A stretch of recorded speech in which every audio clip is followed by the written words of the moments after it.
Berta ya. Di sini kita bakal baca ini curhatan-curhatan dari mahasiswa Nestapa yang udah kirimin dari rumahnya. Nah, ini kan udah ada yang submit ceritanya ke kita ya Kak Berta ya. Iya. Nah, mungkin bisa langsung aja kali ya.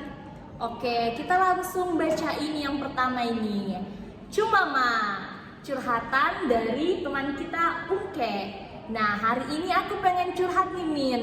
Rasanya full seharian ini mental, fisik, tenaga terkuras semua nih. Waduh. Aduh, kenapa nih? Kenapa nih? Kemarin malam aku begadang buat laporan praktikum. Hari ini malah dikasih nilai minus sama asdos. Ya ampun, Bisa ya kok ampun, bisa minus? sih? Minus tanda X juga Min. Aduh, parah banget sih. Aduh. Nah, belum tadi pas mata kuliah metodologi penelitian, proposal aku dimarahi dosen. Kenapa? Karena kopas Google tanpa disitasi terlebih dahulu. Aduh, gimana nih? Speechless nih. Aduh. Nah, terus dia bilang nih, kan saya masih semester 3 nih Min. Wajar dong masih asing sama para prase dan sitasi juga gitu. Tapi Min sakit hati. Kerja keras aku begadang sendiri sama kopi kapal api Aduh. tanpa ada support system. Kopi doang nih. Kopi doang nih. Kopi doang, nggak ada Aduh. support system. Mana dapat minus lagi. Minus, dimarahin dosen juga. Waduh, capek, gak kuat aku nih. Gimana nih? Gak kebayang sih Gak capeknya kebayang ya. capeknya ya. Aduh, udah mana proposal dikasih nilai nggak bagus sama dosen. Begadang. Begadang. Doi lagi. Gak ada doi, laporan praktikum juga. Aduh. Dikasih minus sama asdos, ya ampun. Ini double kill sih. Double kill sumpah. sih.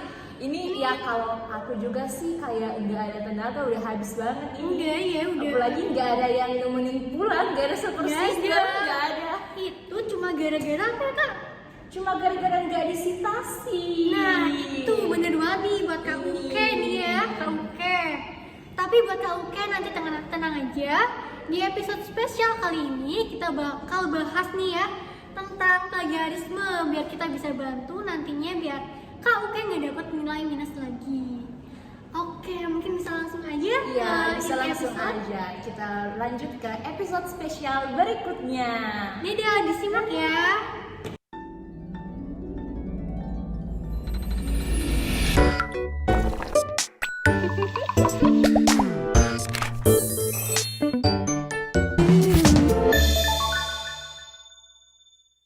Apa itu plagiarisme?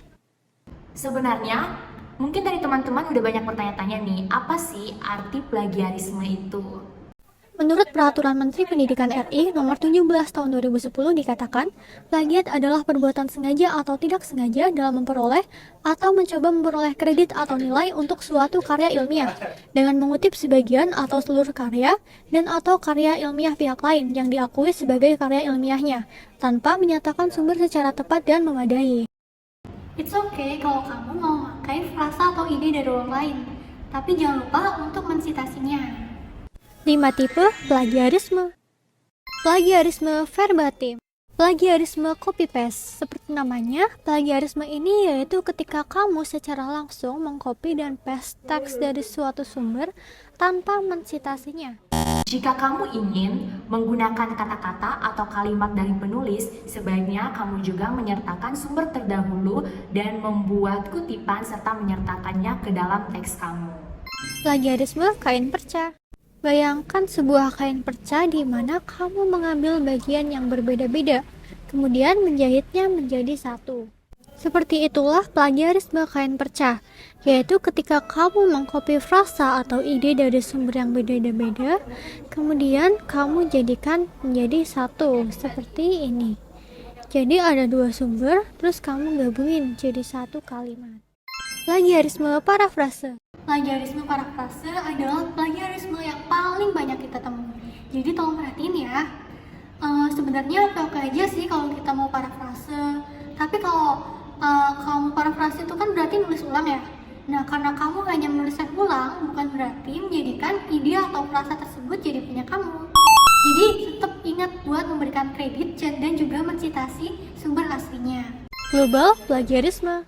Salah satu jenis plagiarisme yang paling banyak terjadi di kalangan siswa maupun mahasiswa yaitu global plagiarisme. Nah, ini merupakan salah satu jenis plagiarisme di mana kita mengambil, mengutip, dan mengklaim milik orang lain atau milik penulis lain menjadi milik kita nih. Ini biasanya sering terjadi ketika kita mengambil tulisan baik itu di Google maupun di Scriber atau maupun di aplikasi manapun dan langsung mengcopy paste tulisan itu secara mentah dari sumber lain, misalnya dari Google, kemudian kita mengcopy paste ke Word. Itu merupakan salah satu hal yang paling sering terjadi ya, tanpa kita sadari kita melakukannya saat kita SMP maupun saat kita SMA. Jadi ketika kita sudah tahu ini merupakan salah satu bentuk dari global plagiarisme, kita harus hati-hati ya teman-teman, jangan lagi mengulanginya dan selalu ingat untuk melakukan sitasi. Self-plagiarisme.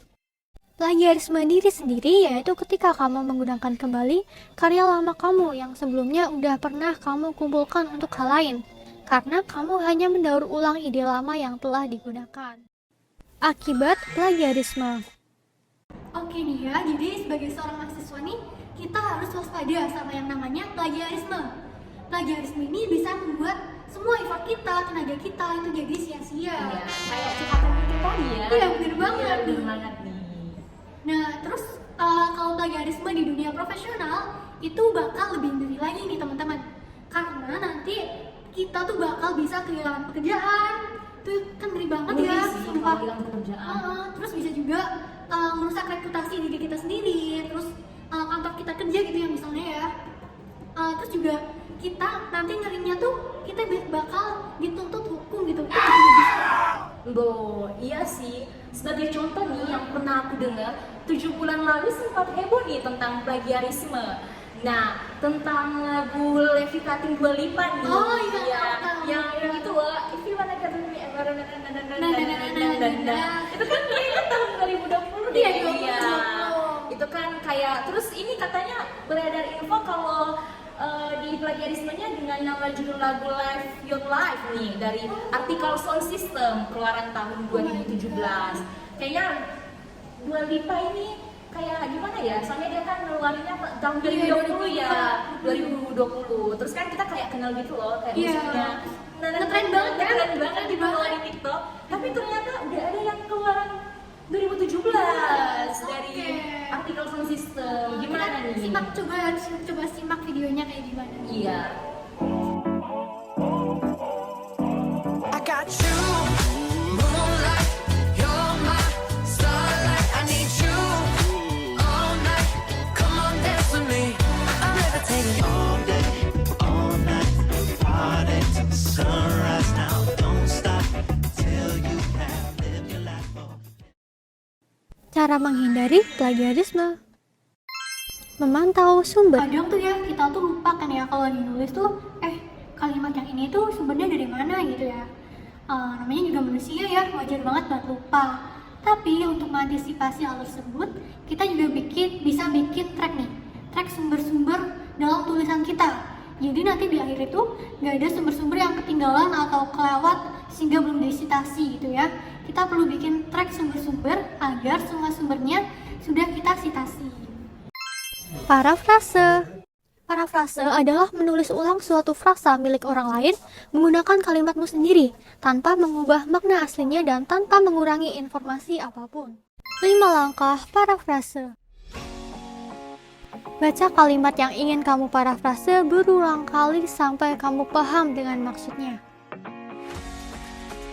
Tulis ulang keywordnya, kata kunci konsepnya.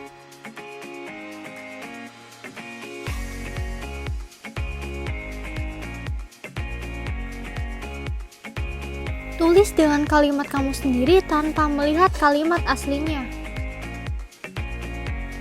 Bandingkan teks parafrase kamu dengan kalimat aslinya dan mengubah kalimat kalau masih ada kata-kata yang mirip nih.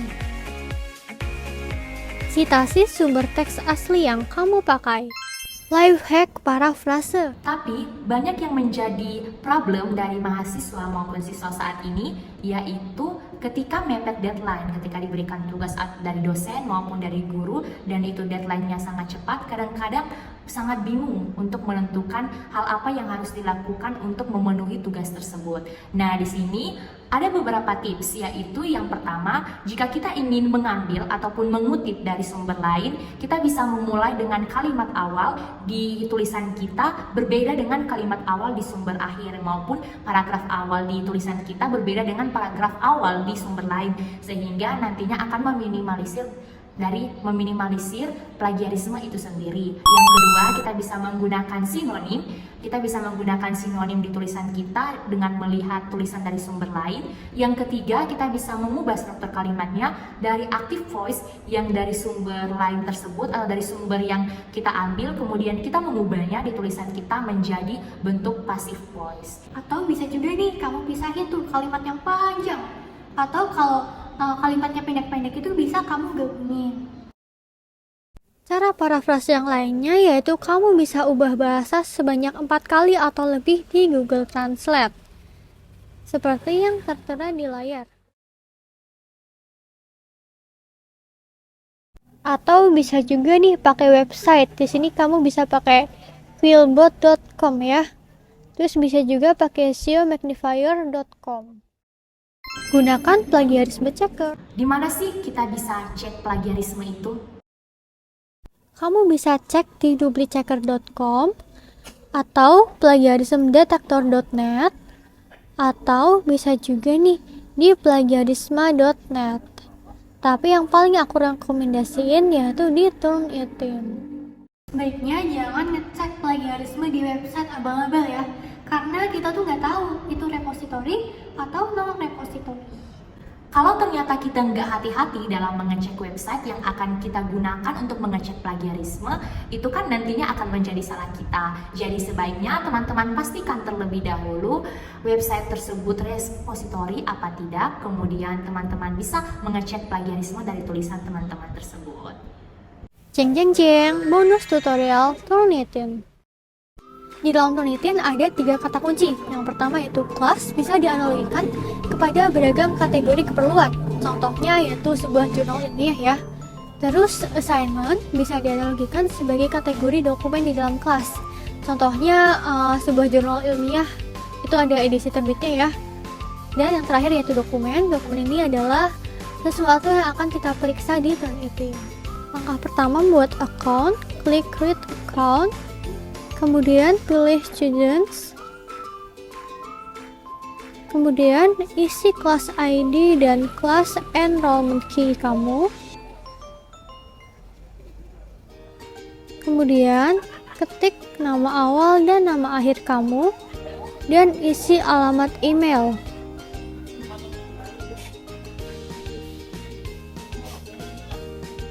Kemudian buatlah password yang kamu inginkan. Lalu pilih pertanyaan rahasia dan isi jawabannya. Setelah selesai, klik I agree. Jika sudah memiliki akun, bisa klik login di pojok kanan atas. Masukkan alamat email dan password, kemudian klik login. Ini adalah tampilan awal dari Turnitin ketika sudah berhasil login. Di sini tertera kelas ID dan nama kelas, kemudian klik kelasnya. Nah, tampilan ketika sudah berhasil masuk kelas akan seperti ini ya teman-teman. Nah, di sebelah kiri dapat terlihat ya tipenya repository atau no repository. Untuk mengecek dokumen, kamu bisa klik submit. Kemudian, buatlah submission title yang diinginkan.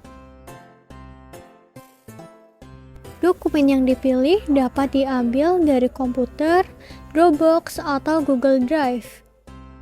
Di sini saya akan mengambil file dari komputer. Klik open, kemudian klik upload. Tunggu sebentar sampai prosesnya selesai.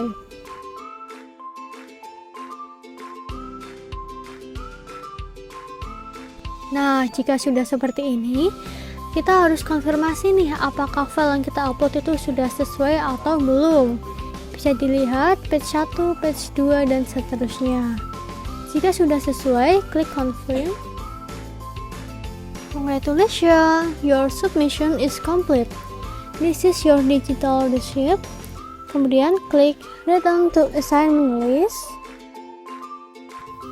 Nah, ini udah langsung kedeteksi ya similarity index-nya. Di sini klik bar warnanya. Nah, akan muncul Windows Feedback Studio seperti ini. Di sini ada beberapa komponen ya. Di sini ada layers, ada height similarity index. Nah, kita klik yang angka itu, di sini akan muncul nih detailnya. Dan di sini kita bisa klik loh teks aslinya tuh kayak gimana, tuh kelihatan ya aslinya kayak gimana, terus yang di dokumen kita kayak gimana. Itu tiap similarity index ada angkanya masing-masing ya. Dan di sini angkanya tuh diurutkan nih dari yang terbesar sampai yang terkecil. Ini paling besar ada 6%, 5%, 3%, terus ke bawah. Nah, biar kita nggak lupa nih kita kurang di mananya, kita bisa download nih bagian Feedback Studio ini. Coba kita buka ya hasil downloadnya seperti apa. Nah, di sini ada tadi submission title yang kita bikin. Terus ini udah dikelompokin tiap warna itu ya sumber-sumbernya dan persenan similarity index-nya. Ini warna-warni banget ya ini ya. Nah, ini paling akhir ada detailnya ya ini ya. Lalu jenis dokumen yang biasanya diperiksa ya plagiarismenya itu bisa skripsi, tesis, disertasi, bisa juga draft artikel jurnal, konferensi seminar gitu, proposal PKM juga bisa. Pokoknya hampir semua dokumen bisa kita cek plagiarismenya. Dan untuk dokumennya sebaiknya itu besarnya kurang dari 20 MB. Nah, di Turnitin ini ada 5 level tingkat indikasi plagiasi. Tadi kan di awal ada kayak berwarna gitu ya. Ternyata di Turnitin ini ada 5 warna nih teman-teman. Dari yang terendah yaitu 0%, nanti berwarna biru, berwarnanya ya, warna biru. Lalu rendah antara 1% sampai 24%, berwarna hijau. Tingkat sedang 25% sampai 49% itu berwarna kuning. Lalu tinggi 50% sampai 74% itu berwarna oranye.